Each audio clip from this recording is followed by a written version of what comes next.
컨버스의 분기점 모형, 레일리의 소멸력 법칙 둘 중에 하나 아무튼 계산 문제입니다. 계산 문제인데 레일리의 소멸력 법칙부터 계산 문제 한 다음에 컨버스 분기점 모형을 응용하는 거니까요. 자, 다음 페이지. 허프의 확률적 상권 모형은 지난번에 했는데요. 하지 않겠습니다. 이게 25회 작년 기출문제인데요. 23회 나오고 25회 나왔어요. 2년에 한 번씩 나오죠? 20회 나오고. 네? 아니, 오래 나와가지고 뭐라고? 그때 이게 소비자의 의견이 있잖아요. 네. 이거 근데 기억 오랜만에 봐가지고 시그마. 뭐가 나온다고? 시그마. 어디에서? 허프의 확률적 상품명 밑에. 소비자 유인력이요? 네. 시그마 나온다고요? 네. 시그마까지 나올 필요 없는데. 그래서 원칙으로 풀면 이렇게 풀어야 되는가 봐요. 근데 예제 그 옆에 보면 아무튼 작년에 나왔습니다. 학교에 작년에 나온다고 노래를 불렀었는데 안 나왔어요. 그래서 올해는 안 나올 예상합니다. 나오면 다음에 한번 풀어보고요. 어렵진 않은데 마찰 계수 2로 준다는 게 중요합니다. 마찰 계수 2가 아니면 풀 수가 없습니다. 마찰 계수 2가 아니면 아까 우리 말한 것처럼 학생이 시그마를 알아야 되니까 복잡해지고요. 그 다음에 271페이지에 넬슨의 섬유인립 법칙에서 양립성만 동그라미 칩니다. 양립성. 그 다음에 점포 유형 알겠습니다. 점포 유형은 이제 여러 가지 하는데 보너스로 주는 문제고요.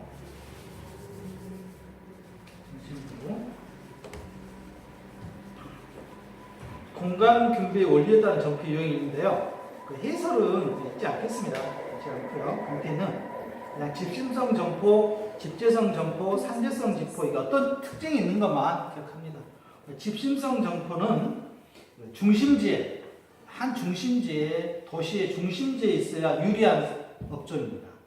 여러분 생각해보면 지금은 그렇지 않은데 예전에는 그랬죠. 예전에는 70년대, 80년대는 교통이 그렇게 원활하지 않을 때는 되게 어디 가고 여기 있죠? 중앙도에 황금백화점인가요? 그때 한 중심지였죠? 그래서 백화점이 도심의 중심지에 있어서 이걸 집심성 점포라고 합니다. 지금 이게 의미가 없죠? 지금은 배우지 중심부에 입지하는 것이 유리한 점포를 말한다. 백화점 고급적 목표수상인데요. 이것은 3번에 상품의 성격상 구매 빈도는 낮고 가격은 높다. 판매이익이 많고 고객의 질도 양호한 편이다. 서울에 가면 여러분들 종로 보석상가죠. 종로 쪽에 가면 굉장히 많은데 요즘 별로 없다네요. 많이 없어졌다네요. 그다음에 집재성 점포입니다. 집재성 점포와 집심성 점포 약간 특징이 있습니다. 집재성 점포는 같은 것끼리 모여 있어야 된다 이거죠. 동일한 업종끼리. 동일한 업종의 점포가 서로 한 곳에 입지하는 것이 유리한 점포를 말한다. 은행, 보험회사, 족발집, 장충동 족발집, 거기는 안 가봤습니다만 대구의 유명한 뭐죠? 대구는 막창집, 대구 막창집 맛있어요. 막창 맛있습니다. 지금은 찬바람 불고 눈 올 때 소주 한잔 하면 근데 한번 가볍죠. 여기만 있나요? 여기도? 많이 있어요. 맛있어요 막창집? 여기 순대 앞에 안에 분이 막창집. 순대 앞에. 막창 하니까요. 광주에서 그분은 여수분이거든요. 여수분이신데 다른 사업 하시다가 굉장히 힘들었어요. 그래서 여수에서 우리가 말하는 쉽게 말하고 야반도주. 야반도. 진짜 빈몸 가서 그래서 광주에서 뭘 하셨냐면 막창집을 하셨어요. 막창집을 하셨는데 나 그분 보고 놀랬네요. 영업력이라는 게 물론 맛있긴 해요. 맛있긴 한데 어떻게 하냐 블로그를 이용해서 10년 전부터 초대박 쳤습니다. 지금 계열사도 많고요. 뭐라고 하나요? 그리고 프랜차이즈 근데 모임을 그렇게 많이 해요. 블로그를 통해서 그리고 활성화시켜서 오는 사람마다 딱 찍어. 거기 가서 그 찍는 것 때문에 참 귀찮았어요. 지금 가면 당연하다 생각을 해요. 근데 그 집이 잘 되니까 그 옆집에서 생기더라고요. 그 집이 만석이 되면 자리가 없으면 그 옆집으로 가요. 사람들이. 어차피 여기 와서 먹고는 가야 되니까. 기다렸다고 해도 광주 같은 경우는 음식을 기다린 것 자체 인정을 못합니다. 그렇죠? 이쪽도 기다려서 먹는 걸 그렇게 서울로 쭉 기다리잖아요. 1시간이도 30분 기다리는데 광주는 10분 기다려야 된다 하면 예 알았습니다. 그 옆쪽으로 가보니까 차이가 없으니까. 근데 그 집 막창집이 아마 제가 광주에 두 군데 막창집은 아마 맛집으로 유명한 것 같은데요. 그 집은 그렇게 블로그를 활용해서 사모님이 활동을 해서 모임을 그렇게 많이 해서 카페 모임, 블로그 모임, 뭐 이렇게 별의별 모임을 유출해가지고 가면 젊은 친구들도 싹 차요. 9시 전에 가면 자유롭습니다. 1시, 2시까지 하시는데 특징점이 막창을 아무튼 맛있긴 하대요. 연탄불에 구워져요. 구우는 거 있지 않습니까? 초월 구이해서 구우는 거. 소스에다가 찍어놓고. 그 다음 또 한 집은 거기 정말 유명한 송정리 막창집은 예전에는 집 있죠, 집. 집을 일단 볏집으로 구워서 나와. 지금도 그렇게 합니다. 근데 지금 볏집을 안 하고. 근데 그때는 볏집을 구우면 향기가 나더라고요. 볏집 삼겹살. 아, 그렇습니까? 근데 그거는 이렇게 구워서 아니 다 완전체로 나와요. 완전체로. 접시 완전체로 나와서 그 자리에서 먹기만 하는. 근데 그 집은 아무튼 서울 고창집이신데 거기는 한 몇십 년 됐어요. 그 집에서 하신 지가. 근데 거기서 배워서 나가서 하신 분들 프랜차이즈 만들고. 그분한테 한번 여쭤봤어요. 왜 프랜차이즈 안 하시냐고. 맛이 변한대요. 근데 거기서 배워서 나가신 분들은 많이 찾았어요. 오히려 돈은 배워서 나가신 분이 조모시라고 해가지고 프랜차이즈 걸어가지고 조금 많이 있고요. 저는 광주에서 막창집하고 두 군데가 생각나더라고요. 여행도 다녀봤는데 그 두 군데 가면 다른 데를 비교가 안 돼요. 근데 대구는 제가 안 가봐서 모르겠어요. 대구 막창집은. 순대도 유명하시다는데 한번 가보겠습니다. 막창집. 대구 사람들 좋아하죠? 막창집은 어떻게 해야 된다고요? 산재성 점포는 안 돼요. 집재성 점포입니다. 집재성. 산재성 점포는 모여있으면 망하는 겁니다. 산재성 점포는 모여있으면 망하는 겁니다. 그래서 배우지의 크기가 한정되어 있기 때문에 점포가 분산 입자하여 유리한 점포를 말한다. 일용점포, 재파점, 세탁소가 많이 나온다고 했죠? 세탁소. 어디에 나올 것 같습니다. 산재성 점포하면 세탁소. 그 다음 국부적이고요. 중간중간 하나 있으면 되겠죠? 동일한 업종의 점포도 서로 국부적 중심지에 입지하는 것이 유리한 점포를 만다. 석재상, 원기구상, 철공석. 다음 페이지 가보겠습니다. 편의품점, 선매품점. 선매품점 보시면 상품의 가격이나 선호도, 보송료가 해당되고요. 전문품점이 있고요. 매장용 부동산의 부지 선정입니다. 오히려 순천은 한편으로 생각하면 먹을거리가 너무 풍부하다 보니까 유명한 건 없는 것 같아요. 딱 있습니까? 순천에 딱 뭐가? 네? 생각나는 게 있어요? 없죠. 그렇죠. 오히려 네? 웬만한 정도 평타 이상을 치니까요, 집들이. 네. 그런 것 같아요. 벌기하면 꼬마귀 같은 데 있는데. 순천하면 딱 이렇게. 순천만 정확히. 네, 순천만 정원 보고 벌거가 밥 먹으러 가요. 맞아. 바로 30분이잖아요. 여기가 반향이나 요즘 광양 어디로 갑니까? 불고기. 아, 광양 불고기. 요즘은 게장. 아, 게장백반. 거북이. 광양 불고기집 하시니까, 광양 숯불가게 하시니까, 저도 그 고등학교 때 와서 처음으로 가봤거든요. 광주에 있어요. 산수호구리 그때 광양 숯불가집이라. 지금도 그 자리에 그대로 있습니다. 근데 정말 고급집이었습니다. 굉장히 고급집이었고, 그 다음에 충장로로 진입했다가 충장로는 잘 안 된 것 같아요. 접고 다시 그 자리에서 하시는데, 그래서 광주에서 유명한 데가 음식으로 고려조라고 삼계탕집. 굉장히 지금 체인점화 시켜서 삼계탕. 그 다음에 광양 숯불가게. 그거 신기했습니다. 숯불에다 이렇게 꽂은 거. 지금도 그렇게 합니까? 그냥? 있고 많이 있고. 광양 숯불가게 유명합니다. 또 광양 하면 또 광양 전어축제도 있죠. 보송 싸는 전어축제를 뺏어와서. 자, 그 다음에 매장용 부동산의 부지 산정, 매장용 부동산 부지 산정이 있고요. 예상 매출액을 추계하는 방법 2번에 양과 2번에 매출만 칩니다. 가능 예상부를 추계하는 방법, 가능 예상부가 예상 매출액이죠. 비율법이 있고요. 비율법. 대상 점포의 취급 품목에 대한 거래적의 총 지출액의 일정 비율을 곱하여 대상 점포의 가능 예상을 추계하는 방법으로 주관성이 가장 많이 개입된다는 단점입니다. 주관성이 동그라미 치고요. 비율법. 유치법이 있고요. 유치법은 유사 점포를 활용하는 거죠. 유사 점포. 그 옆에 중력 모형법이 있고요. 회귀 분석법이 있고요. 회귀 분석법에서는 22회 시험 문제 나왔는데 가능 매상고에 영향을 주는 여러 가지 변수들을 설정하고 그 이 변수들로 대상 점포의 가능 매상고를 추계하는 방법이다. 이 대상을 경쟁 점포라고 이렇게 해놨습니다. 시험 문제에서 참 쉽지 않은 거거든요. 그 다음에 체크리스트가 있고요. 다음 페이지 276페이지 주거입지는 시험에 나올 것 같지가 않고요. 그 다음에 최적 주거입지도 안 나옵니다. 이쪽은 시험에 나올 게 없습니다. 나온 적도 없고요. 자, 여기까지 해서 여러분들하고 부담스러운 학합 좀 해봤습니다. 문제 한번 풀어보죠. 기출 문제. 지난 시간에 여러분들하고 부동산 시장론까지 해봤습니다. 시장론 32쪽까지 우리가 32페이지에 32번까지는 여기 했죠? 33쪽까지 했죠? 주택 여가 과정까지 우리가 살펴봤던 것 같습니다. 34페이지에 한 차례죠? 34페이지. 이쪽도 36번, 37번도 같은 문제다겠죠? 37번은 우리가 한번 아까 했으니까 효율적 시장이론. 효율적 시장이론 문제가 적네요. 22에 나왔으니까 나올 만한 타이밍입니다.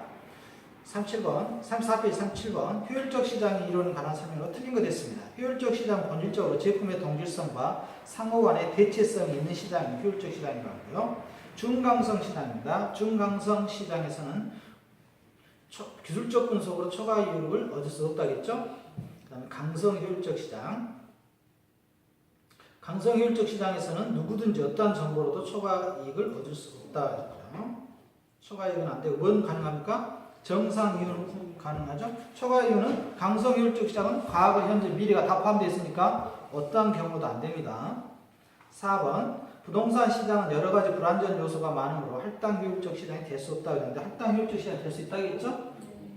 5번 부동산 증권화의 실거래가 신고 제도 등으로 우리나라 부동산 시장 효율성이 점차 등대되고 있다고 평가할 수 있다 되어 있고요. 작년에 38번에 나왔습니다. 정보가치 반영 문제가 계산 문제가 나왔었죠. 그런데 올해는 안 나올 거 예상합니다. 단체가 나왔으니까 안 나올 거 예상하고요. 그 대신에 37번 형태로 나올 거다 이겁니다. 37번 형태.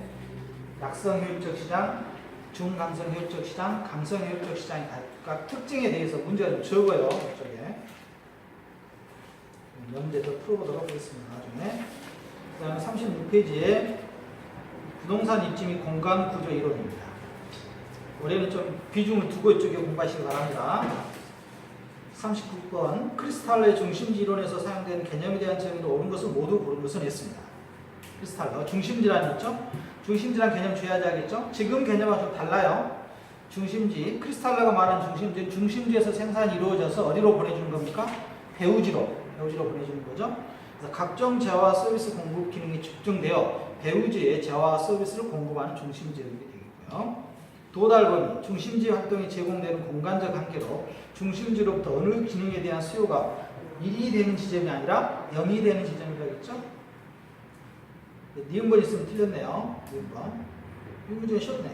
1, 2, 3, 5에 다 니은번이 들어있네요. 디귿번, 최소 요구치 중심지 기능들에 대한 최소한의 수요 요구 규모고요. 최소 요구 범위. 판매자가 정상 이윤을 얻은 만큼의 충분한 소비자를 포함하고 있는 경계까지의 거리를 우리가 최소 요구 범위라고 했습니다. 그래서 기업, 디귿, 리을이 맞는 표현이네요. 자, 40번 문제를 별표 칩니다. 40번 문제. 40번 문제가 올해 나올 타이밍이다 이거죠. 올해 나올 타이밍.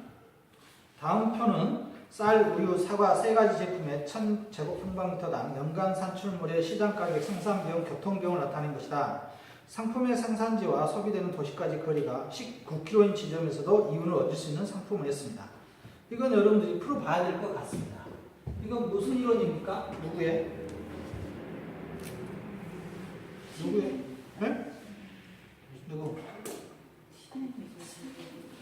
그렇죠. T는의 위치 지대설이죠. T는의 위치 지대설. 공식 안 써놨나요? 일단.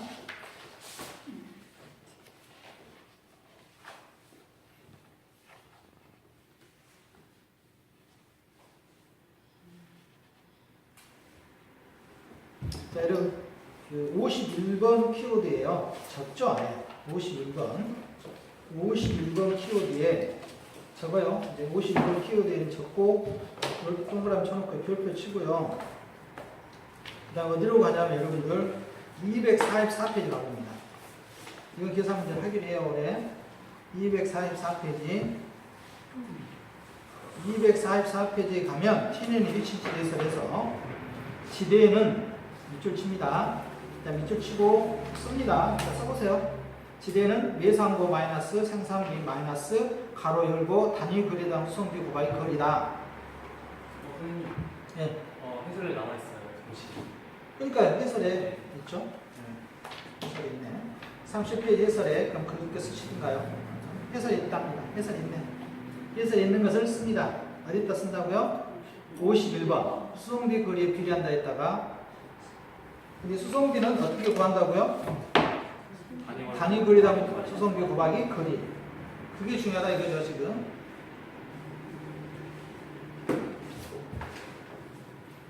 이건 풀어야 됩니다.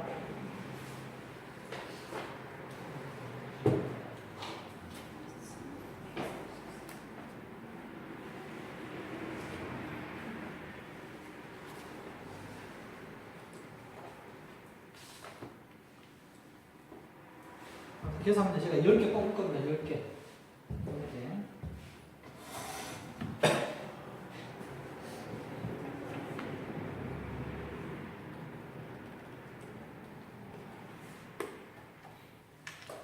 자, 여기에서 똑같이 주어지겠죠. 어제도 많이 주어진다면 시장가격 마이너스 생산비용 마이너스 교통비용을 빼야 되는데 교통비용이 킬로당 5원 드네요. 5만 원. 그런데 몇 킬로죠? 지금 도시까지 거리가 19km. 그러니까 5만 원 곱하기 얼마를 해줘야 된단 말이죠? 19km를 해줘야 된다 이거죠. 5만 원 곱하기 19km 하면 95만 원 나온답니다. 그래서 쌀의 교통비용 얼마 들어요? 95만 원. 이해 가나요? 그러면 150원 마이너스 70원 마이너스 95원 하면 얼마죠? 마이너스 15원. 이윤이 발생합니까? 발생하지 않습니까?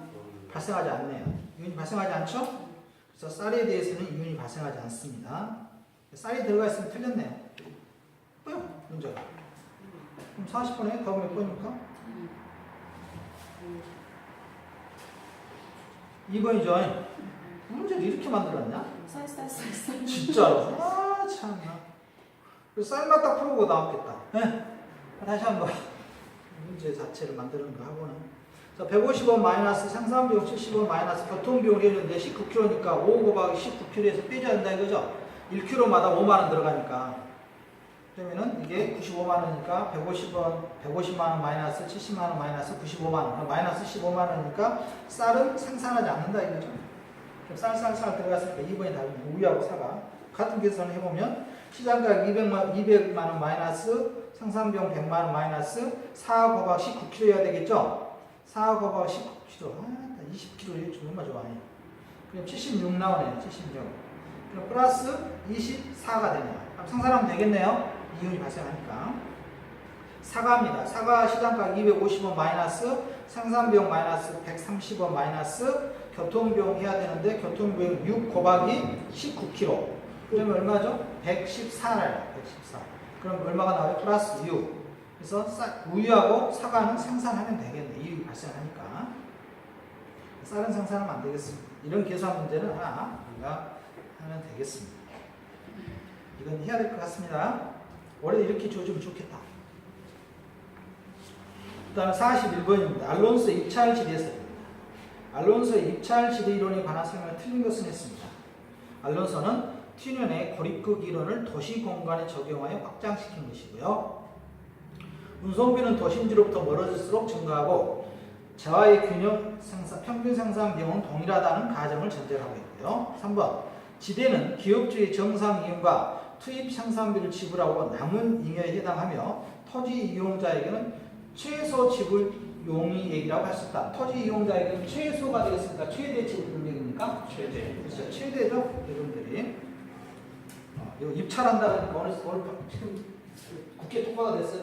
따끈따끈하네요. 상가버리기도 상위법.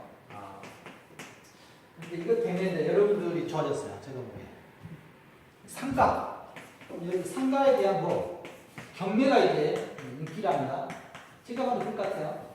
상가에 대한 왜 상가의 경매 받으면 권리금 줄 필요 있어요? 없어요? 없잖아요.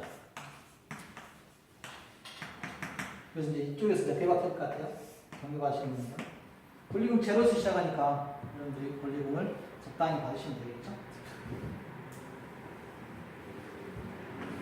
상가에 대한 경계가 낙찰률이 높아질 것 같아요. 지방 좀 낮았는데 복잡해서 그랬었죠. 그냥 명도 비용과 기타 등등 여러 복잡했지 않습니까? 근데 지금은 그런 복잡한 비용을 제외하고도 이 권리금에서 이제 남는다 생각하는 거죠.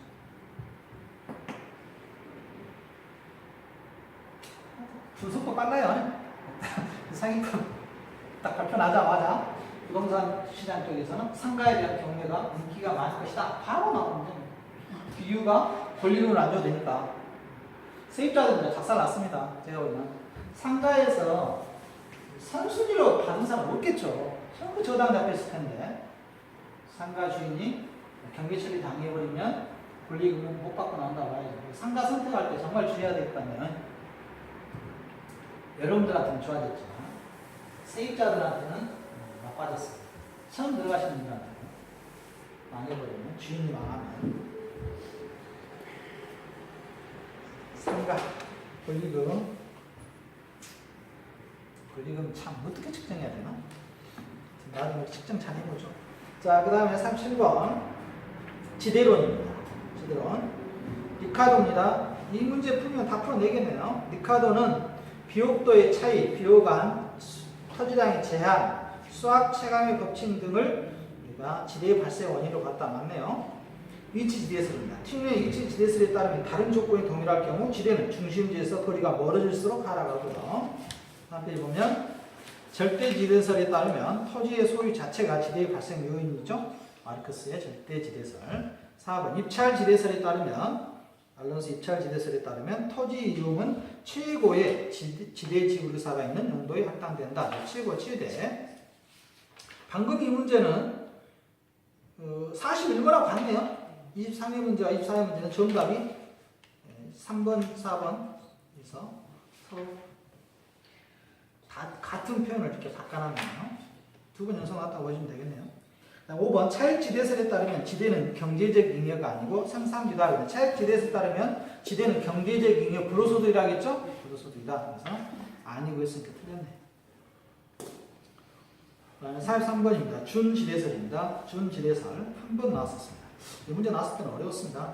한계 생산 이론의 이과가 리카도의 지대 이론을 재편성한 이론이고요. 준지대는 생산을 위하여 사람이 만든 기계나 기구들부터 얻는 소득이다. 3번 토지에 대한 개량 공사로 인해 추가적으로 발생한 일시적인 소득은 준지대에 속한다. 일시적인 소득이라겠죠? 영구적이다. 그럼 틀리다겠죠? 4번 고정생산 요소의 공급량은 단기적으로 변동하지 않으므로 다른 조건이 동일하면 준지대는 고정생산 요소에 대한 수요에 의해서 결정되고요. 5번 준지대는 토지 이익의 고정생산 요소에 귀속되는 소득으로서 다른 조건이 동일하다면 영구적으로 지대의 성격을 가지는 소득이야. 뭐가 틀렸죠? 영구적이라는 게 틀렸죠? 영구적이다. 이렇게 표현하면 틀렸습니다. 그래서 3번과 5번 중에서 서로 반대되는 개념이 있네요. 준지대는 일시적인 소득입니다. 단기적이고요. 그 다음에 44번 지대론에 관한 설명을 틀린 것은 했습니다. 지대론 차익지대설에서는 토지 비옥도가 지대를 결정하게 되며 수학체감의 법칙을 전제로 한다. 이게 오답으로는 안 나오네요. 정답으로만 조준해. 맞는 표현으로만. 2번 절대지대설에 따르면 토지 소유자는 최열등기에 대해서는 지대를 요구할 수 있다. 이야기겠죠. 3번 튀넌의 입지이론에 따르면 토지의 비옥도가 동일하더라도 위치에 따라 지대의 차이가 날 수 있다. 4번 입찰 지대설에서는 가장 높은 지대를 지불할 의사가 있는 용도에 따라 토지 이용이 이루어진다. 맞고요. 5번 차액 지대설에 따르면 생산물의 가격과 생산비가 일치하는 한계에 대해서는 지대가 발생하지 않는다. 맞는 표현이죠? 한계에 대해서는 지대가 발생하지 않는다고 했습니다. 45번 지대에 관한 설명으로 틀린 것은 있습니다. 전부 같은 문제네요. 리카도는 토지 비옥도의 차이 및 비옥한 토지의 환경, 수학 체감의 법칙의 작용을 지대 발생 원인으로 보았고요. 2번 위치 지대설에서 지대 함수는 중심지에서 거리가 멀어짐에 따라 지대가 점점 감소하는 함수이고요. 3번 마찰 비용 이론에 따르면 교통수단이 좋을수록 공간의 마찰이 적어지며 이때 토지 이용자는 마찰 비용으로 교통비와 지대를 지불한다고 보고 있습니다. 4번 특정 토지는 입지 경쟁이 일어난다면 최대의 수년제 가치가 올 수 있는 이용이 할당되는데 이때 최대의 수년제 가치가 올 수 있는 원인이 무엇이든 아무런 상관관계가 없다겠죠? 아무런 상관관계 이 표현 좀 주의하자겠습니다. 5번 독점지대설은 토지의 소유 자체를 지대 발생 원인으로 보며 차액지대설로서는 설명이 불가능한 최열등지에 대한 지대 발생의 근거를 제시하고 있다. 독점지대설이 아니라 뭐라겠죠? 절대지대설이죠. 46번 도시공간구조 이론에 대한 설명이 틀린 거 됐습니다. 24에 나왔으니까 나올 만한 때가 됐죠. 동심원 이론에 따르면 저소득층일수록 고용기회가 적은 부도심과 접근성이 양호하지 않는 지역의 주거를 선정하는 경향이 있다. 그런데요. 이 부도심이라는 용어는 뭐가 사용했냐면 버제스 누구죠? 해리스 율만의 단핵 핵심 도시에서 나왔어요. 다핵심 이론에서 부도심이라는 용어가 나옵니다. 동심원 이론에서 부도심이라는 얘기가 안 나와요.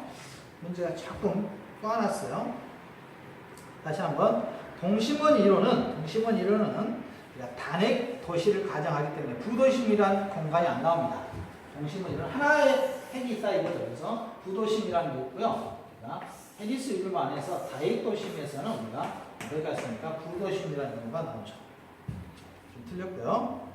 2번 선형이론에 의하면 고소득층에 주어지는 주요 교통노선을 추구하여 접근성이 양호한 지역에 입지하는 경향이 있다. 그래서 선형이론은 교통노선을 추구한다겠고요. 3번 동심원 이론에 의하면 점인지대는 고소득층 주거지역보다 도심지역에 가깝게 위치하고요. 4번 다핵심 이론에서 도시는 하나의 중심지가 아니라 몇 개의 중심지로 구성되고요. 5번 동심원 이론은 도시의 공간구조를 도시 생태학적 관점에서 접근했다. 맞는 표현이죠? 47번 다음에서 설명하는 도시공간구조 이론은 이렇게 나오면 쉬운데요. 미국의 경제학자 호이트 나오면 뭐가 되겠습니까? 선형 이론이죠. 도시공간구조의 성장과 지역분화에서 중심 업무로부터 도매 경공업지구, 저급주택지구, 중급주택지구, 고급주택지구들이 주요 교통노선에 따라 쇠경 지대 모형으로 확대 배치된다고 봤습니다. 6번 주택가격의 지불 능력이 도시 주거 공간 이용을 결정하는 중요한 요인이다 이렇게 봤죠. 그래서 호이트는 주택가격 지불 능력을 중요시하게 여겼습니다. 48번 도시공간구조 이론에 대한 설명을 틀린 것은 있습니다. 올해는 48번 문제가 나올 것 같네요. 나온다 하면 이런 식으로 나온다면 올해 작년에 안 나왔죠? 작년에 나왔네요. 작년에는 48번 문제를 가로넣기로 나왔네요. 작년에.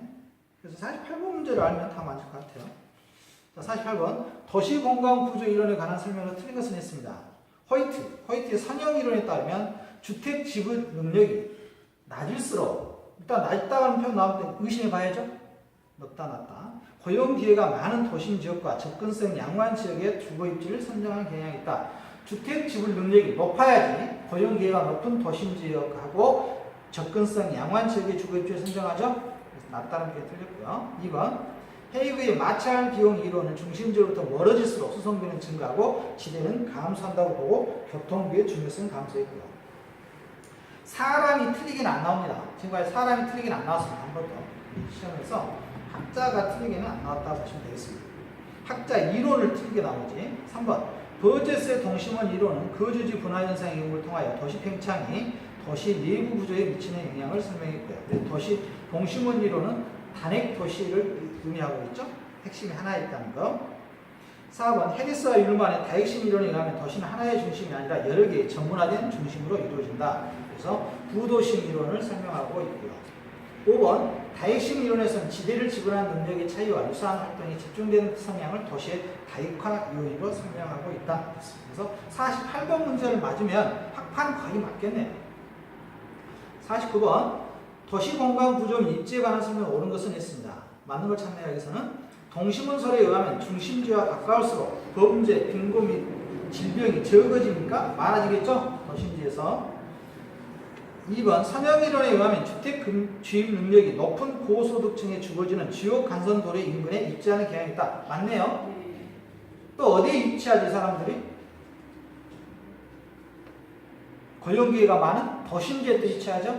도심지하고 주거지역이 좋은 교통입지에 위치한다. 다액식 이론에서는 다액의 발생 이론으로 유사 활동 간에 같은 업종끼리는 모여야 되겠습니까? 흩어져야 되겠습니까? 네? 같은 업종끼리는 뭉쳐야 된다겠죠? 그래서 가구점. 그래서 분산이 아니라 뭐라 해야 되겠습니까? 집중해야 되겠습니다. 그래서 틀렸네요. 이질 활동 간 입지적 비양립성을 두고 있고요. 4번 도시 공간 구조의 변화를 이야기하는 요인은 교통의 발달이지 소득의 증가는 관계가 없다. 소득의 증가와 밀접하죠? 소득의 증가와 밀접합니다. 5번 잡화점 세탁소는 산재성 점포이고 백화점 기금성은 집재성 점포이다 그랬는데요. 집심성이라겠죠? 집심성. 백화점하고 기금성은 도심지에 위치합니다. 집심성 점포라고 했습니다. 집재성 점포의 가장 대표적인 게 우리가 방금 말했던 뭐였습니까? 막창지. 자, 다음 페이지 50번. 상권과 관련된 내용을 틀린 것은 했습니다. 아무튼 그 기출문제 지문은 이런 이론적인 지문은 꼬박꼬박 정리해 주셔야 됩니다. 상권과 관련된 내용으로 틀린 것은 했습니다.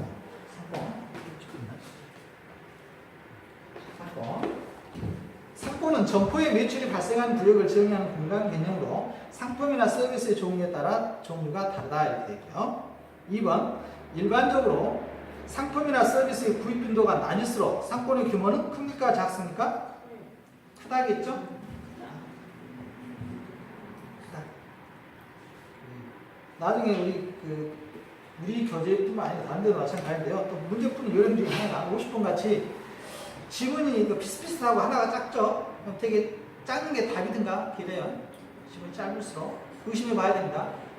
특히 이제 그건 나중에 하죠. 상권 확정을 위한 접근법은 공간독점법, 시장침투법, 분산시장 접근법이 있는데 가구점과 같은 전문점의 경우는 분산시장 접근법이 유용하다고 했고요. 컨버스는 경쟁하는 두 도시에 각각 입지에 있는 소매시설 간 상권의 경계점을 확인할 수 있도록 내일의 소매인력 모형을 수정했고요. 컨버스는 우리가 루트를 시켜야 된다 했고요. 흡부는 상권 분석에서 결정론적인 접근보다 확률론적인 접근이 필요하다고 봤다 이렇게 했고요. 51번의 별표치입니다. 51번은 올해는 한번 가부하죠. 가부하겠습니다. A도시와 B도시 사이에 위치하고 있는 C도시는 A도시로부터 5km, B도시로부터 10km 떨어져 있다. 자, 이건 해야 되니까 내일 소비력 법칙입니다. 먼저 따져보죠. A가 있고 B가 있고 뭐가 있습니까? C가 있네요. C가 있습니다. 그래서 A하고 C는 몇 킬로 하겠습니까? 5km인가요? 그 다음에 B하고 C는 몇 킬로요? 10km다. 10km고요. 그 다음에 A도시의 인구는 5만 명, 여기 도시의 인구는 5만 명.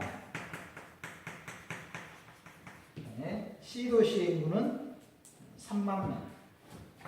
A는 3만 명. 그 다음에 B도시의 인구는 얼마로 줄었습니까? 10만 명으로 줄었나요? 10만 명. 이럴 경우에 레일의 소멸력 법칙을 적용할 경우 C도시에서 A도시와 B도시로 구매 활동된 인구 규모입니다. 그래서 A도시에서 이쪽으로 갈 사람과 이쪽으로 갈 사람이 각각 얼마냐 이거 따져보는 거죠. 유인력을 따져보는 건데 유인력. 자, A도시의 유인력은 어떻게 구한다겠습니까? 거리의 제곱에 제곱이죠? 5km의 제곱에 인구수 5만 명. 얼마입니까 이거? 2천. 네? 2천입니까? 2천이라. 오 대단하시네. 2천. 그럼 B도시의 유인력 따져볼까요? 10km인가요? 10km 제곱에 몇만 명인가요? 10만 명인가요? 그럼 얼마인가요? 천이네요. 천이인가요? 다 나왔죠. 유인력 나왔으니까 이제 곱해봐야 되겠죠? 전체 하면 3천이죠? 전체 3천이 유인력이 A도시 유인인구는 자, A도시 유인인구는 3만 명. 유인력이 3만 명 곱하기 3천분의 2천인가요? 맞죠? 네. 그러면은 몇만 명 나오나요? 그다음 이렇게 3개 없어지고 3 없어지고 그게 2만 명인가요? 맞나요? 네 맞아요. 2만 명. 그 다음에 B도시 유인력은 3만 명 곱하기 3천분의 1000이죠? 얼마죠? 만 명인가요? 2만 명, 만 명인가요? A도시하고 2만 명? A도시 2만 명, B도시는 만 명. 이렇게. 근데 저 경우에요. 네. 제가 이제 그게 늘 맞는지는 모르지만 네. 그거 예전에 다른 잠깐 문제 풀었을 때 네. 지금 이게 5km하고 10km잖아요. 네. C 사이에. 네. 그럼 이 거리를 그 전체적으로 놓고 볼 때는 15km고 거기에 A가 해당하는 게 3분의 1이고 B하고의 거리가 3분의 2이기 때문에 저기 뭐야 저희 인구 저희 3만 명은 3등분 일단은 3분의 1을 A에다가 저기 배당해주고 B에다 3분의 1을 배당해주면 그냥 한 번에 나오더라고요. 무슨 말인지 알겠어요. 그런 것도 되더라고요. 굳이 이렇게 안 해요. 이렇게 얘가 15km니까 네. 얘네들이 15km 얘는 3분의 1. 그러니까 얘는 3분의 1. A가 3분의 1이고 3분의 3분의 1. 2니까 3만 명인데 3분의 1을 여기다 배정해주고 3분의 1 정도 가면은 그냥 지금 바로 나와. 바로 그냥 나오고. 그러면 3분의 1이고 3분의 2니까 이 가까운 데도 많이 가니까 일단 3분의 1은 주고 네, 일단 3분의 1 3분의 반대로 준다 이거죠? 아니 그러니까 가까운 데다가 아니고 다음 어쨌든 거리에 따라서 그러니까 거리 따라서 다르죠. 비례하고 반비례하고 인구수. 그러니까 얘가 3분의 얘들이 3분의 1이고 얘가 3분의 1이라는 거잖아요 지금. 네. 네. 그러면 이 인구 중에 3분의 1 여기까지 주면 안 되죠. 반대로 줘야죠. 그러니까 반대로 반비례하니까. 거리에 반비. 거리에 반비례하니까. 그렇게 푸신 분도 있대요 옛날에 보니까. 자, 다른 문제 나중에 풀어보죠. 그렇게 맞은지. 아니 그게 아니라 어쨌든 근데 그 큰 도시가 상권이 크잖아요. 그 상권이 크니까 큰 데로 더 많이 갈 거 아니에요. 그럼 어쨌든 거리에 따라더라도 상권이 일단 크잖아요. 그런 생각을 하고. 그럼 사용하니까 1이 2만 명 가야 되는데. 예? 1이 2만 명 가야 되는데. 가까운 데도 많이 가죠 사람들이. 가까운 데로. 제곱 비례하니까요. 자, 그 다음에 52번, 53번. 이렇게 보시면 52번은 20에 나왔고요. 53번은 23에 나왔죠. 그러다가 그 45페이지에 57번이 25에 나왔잖아요. 연속으로 안 나옵니다. 허프가 나왔거든요. 허프가 작년에 나왔기 때문에 25에서 허프가 나왔기 때문에 올해는 우리가 레일리의 중력 소멸력 법칙을 우리가 좀 한번 해봤으면 좋겠다 이렇게 생각합니다. 작년에 계산 문제가 워낙 어려웠다고 좀 날렸으니까 우리는 레일리의 소멸력 법칙을 주어질 거라 생각합니다. 허프는 우리가 지금 하지 말고요. 나중에 하겠습니다. 아무튼 이건 아셔야 합니다. 레일리의 소멸력 법칙은 거리의 제곱의 반비례 인구수의 거리에 비례하고요. 자, 그 다음에 넘어가서 54번입니다. 54번. 레일리의 소멸력 법칙은 여러분들이 계산 문제 꼭 해주시기 바랍니다. 그래서 탄력성 계산 문제 이제 했고요. 탄력성. 그다음에 레일리의 소멸력 법칙. 아까 같이 수성비. 팀의 수성비 계산 문제. 이 정도는 우리가 기본 문제로 하나 하고 가겠습니다. 자, 54번에 부동산 입지에 관한 설명으로 틀린 것은 했습니다. 2번. 획익 모형은 특정 지역의 특정 부지의 소멸점표의 성과에 영향을 미치는 인자들을 결정하기 위해 사용될 수 있는 접근법 중 하나이다. 했고요. 2번. 도심 지역의 건물 등이 고층화되는 것은 토지에 대한 자본의 대체성이 높다는 것이다. 이건 맨날 나오는 질문이에요.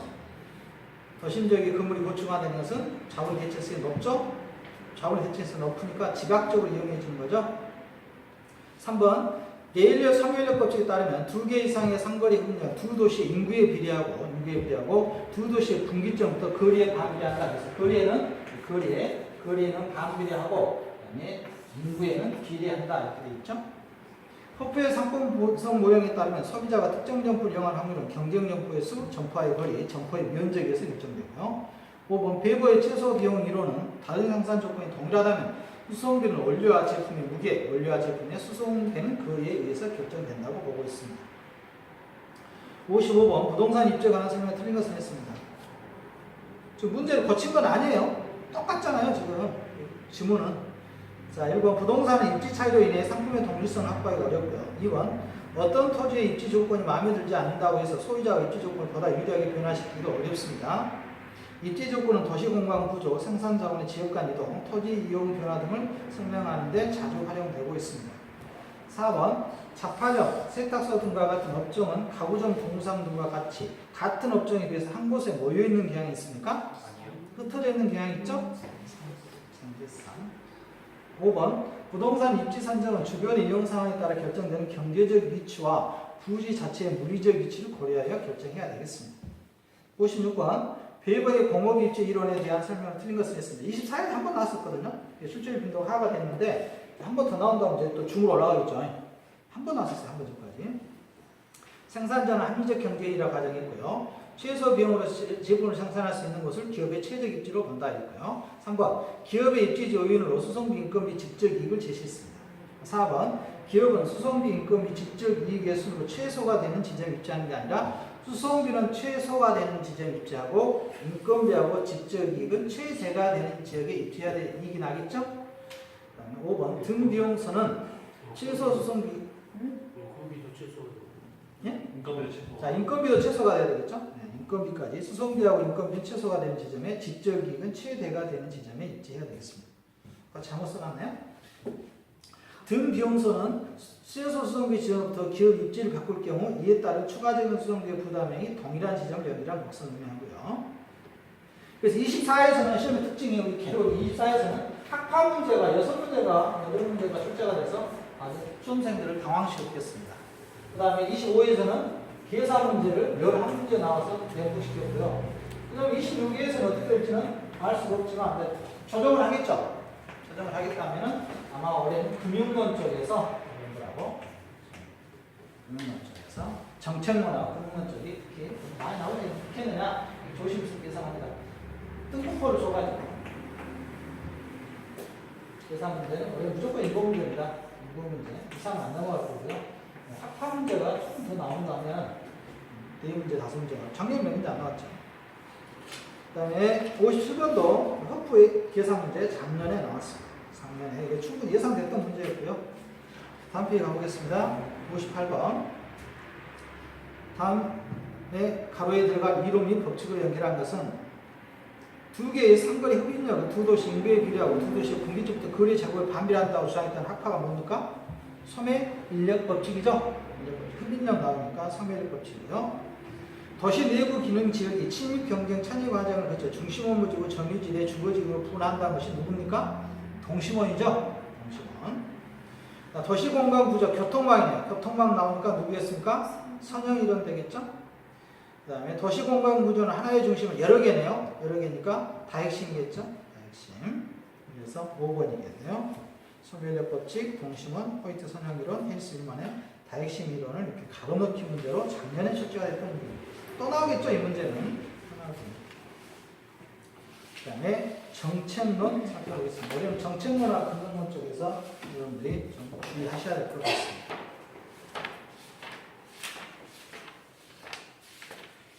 정책론.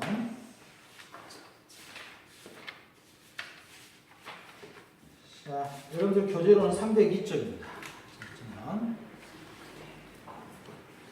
정책론 좀 쉬었다 할까요? 네.